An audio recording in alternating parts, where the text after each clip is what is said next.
Selamat siang Bang Kasman. Bang izin kebetulan sama-sama di Kejagung nih Bang, Kejaksaan Agung.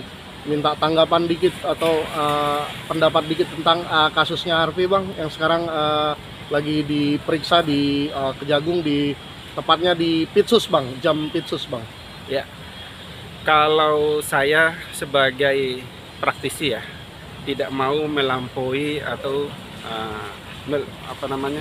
mendahului dari proses penyelidikan atau penyidikan oleh Kejaksaan Agung.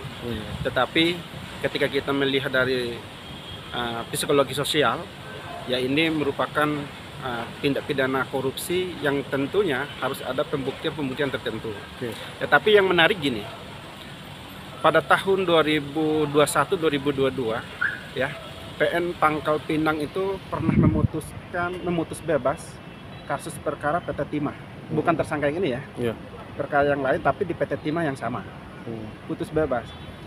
Putusan itu saya juga mendukung berdasarkan pada putusan Mahkamah Konstitusi nomor 1 PHP tahun 2019 ya, dan juga ada SEMA 10 tahun 2020 yang mengatakan bahwa intinya ya, BUMN dan anak usaha BUMN dan seterusnya ke bawah itu bukan bagian daripada negara, karena tidak ada saham negara di dalamnya.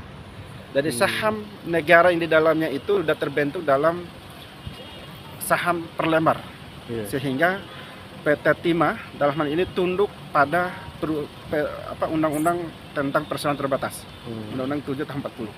Jadi tidak tunduk pada undang-undang korupsi sebenarnya. Tetapi ya coba kita lihat ke depannya seperti apa. Mudah-mudahan Bang Harvest, Mbak Dewi Sandra ya, Mbak Sandra Dewi diberikan kemudahan, dimudahkan segala urusannya.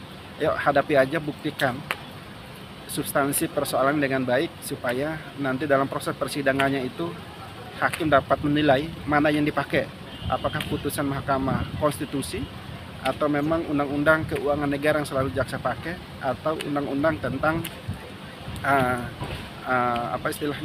BUMN. Bang, terlihat hari ini Sandra Dewi sudah dipanggil di Jampitsus Bang,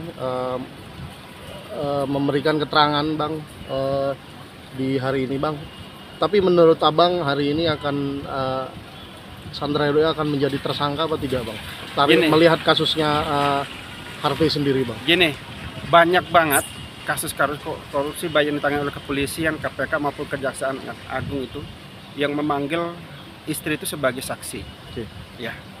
Nah, saya juga tidak sependapat ketika ada ahli-ahli yang menyampaikan bahwa istri juga tuh bisa terlibat dalam TPPU. Karena hampir semua perkara korupsi istri itu tidak terlibat. Karena apa?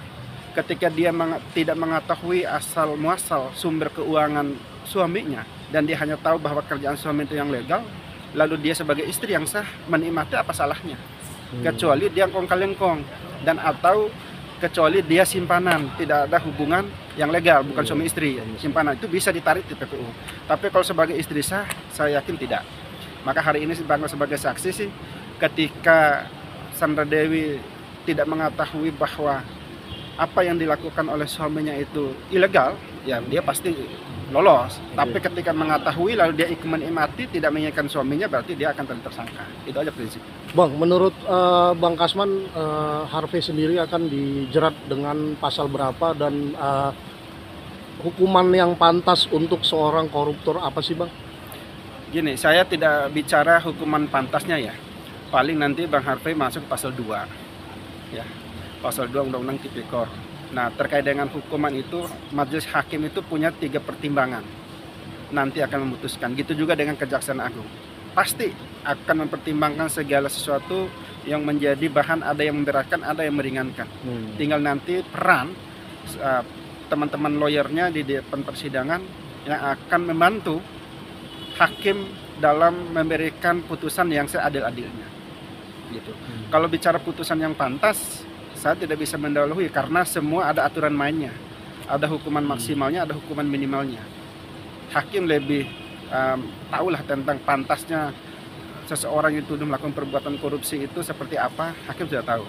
Karena belum tentu ya apa yang diinformasikan di media hari ini, total kerugian atau total yang dikorupsi oleh Bang Harvest itu sebesar 271 triliun itu bisa terbukti semua nanti di pengadilan.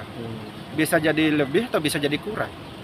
Karena penentunya itu ada di BPK sebagai penghitung adanya kerugian keuangan negara.